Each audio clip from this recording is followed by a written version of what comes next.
देखिए एक एक करके हम आपको बता दें, ईरान में हमले पर इजराइल का ये बड़ा दावा, जिसमें ईरान में आज 8 पुल उन पर अटैक किया गया है, यानी कि पूरा का पूरा रेल नेटवर्क तो ध्वस्त किया ही है, पूरा का पूरा जो पूरा यातायात का सिस्टम है उसे स्टेक पर लगा दिया गया ईरान के।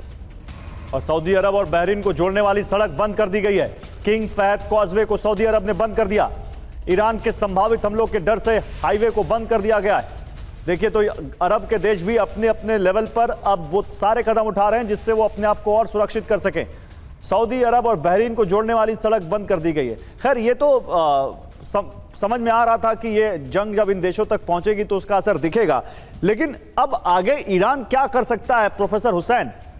क्या वो इन गल्फ कंट्रीज से दुश्मनी ले लेगा? क्योंकि उसने कहा था कि उनकी दुश्मनी इन अरब देशों से नहीं है, अरब देशों में मौजूद अमेरिकी इंफ्रास्ट्रक्चर से है। लेकिन जैसा कि अब स्टेटमेंट आ रहा है कि वो अब आजाद हो चुके हैं, कहीं भी हमला करेंगे, तो क्या ईरान सऊदी अरब, बहरीन, कुवैत, ओमान इन सब देशों से दुश्मनी लेने को तैयार है? और क्या इनके जो सिविल इंफ्रास्ट्रक्चर है उनको टारगेट कर सकता है?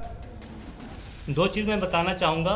हाँ, सऊदी अरब को लास्ट में करेगा जब सऊदी अरब से कहीं अटैक होगा, क्योंकि ये एक तरीके से सऊदी अरब को दूर करता है और ये छोटे छोटे जो अमेरिका के प्यादे हैं इनको नेस्त नाबूद कर देगा। प्यादे बोले तो कौन से देश?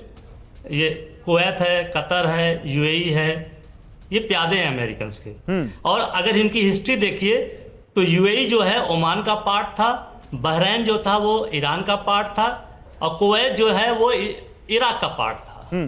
तो नया जो वर्ल्ड ऑर्डर आएगा ना, जब ये सारे वहीं पे चले जाएंगे और तीन ही कंट्री रहेगी, सऊदी अरब, ईरान और इजराइल। तो अमेरिका बिला वजह यहाँ पे आके इस तरीके के नाटक कर रहे हैं, इनके कोई फायदा नहीं होगा। अगर ये ईरान हुर्मुज पर अपना कंट्रोल रखता है तो एक साल में पूरी रीबिल्डिंग कॉस्ट निकाला $100 बिलियन का। आपसे कुछ और पूछ रहा हूं, आप जिन प्यादों की बात कर रहे हैं, क्या ईरान अब खुलकर इन प्यादों के सिविल इंफ्रास्ट्रक्चर पर टारगेट करेगा?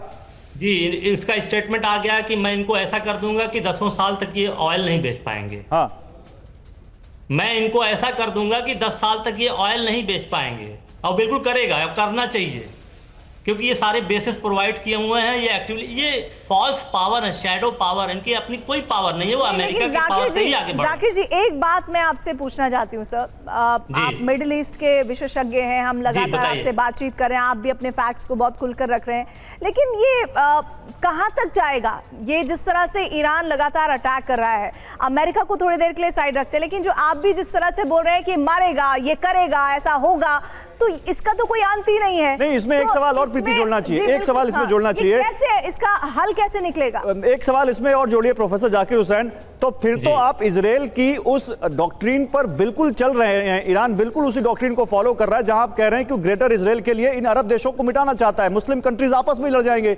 यही आपके हिसाब से अमेरिका और इजराइल का तो यही प्लान है, अगर ईरान मारेगा इन देशों को। यही तो विडंबना है। वहां पर ईरान की 1 इंच भी जो है ग्रेटर इजराइल में नहीं है। इराक की है, इजिप्ट की है, जॉर्डन की है, कतर, ये सारे जो है सीरिया की है, लीबिया की है, उसकी लेबनान की है, सऊदी अरब का 33% पार्ट है जो मक्का। तो फिर ईरान मुस्लिम देशों पर अटैक करेगा, मुस्लिम देश सामने एक दूसरे के आ जाएंगे? नहीं, मुस्लिम देश नहीं आएंगे। वो उनकी पब्लिक देखिए बिल्कुल शांत है, बिल्कुल खुश है। आप अगर, मैं तो इसको देख रहा हूं ना कि अरब कंट्रीज के जो कॉमन पब्लिक है वो खुश हैं, they are against their monarchy. Sir, कुल मिलाकर जोड़ घटाकर नफे नुकसान की बात कर लीजिए, सच्चाई यह है कि नुकसान हो रहा है।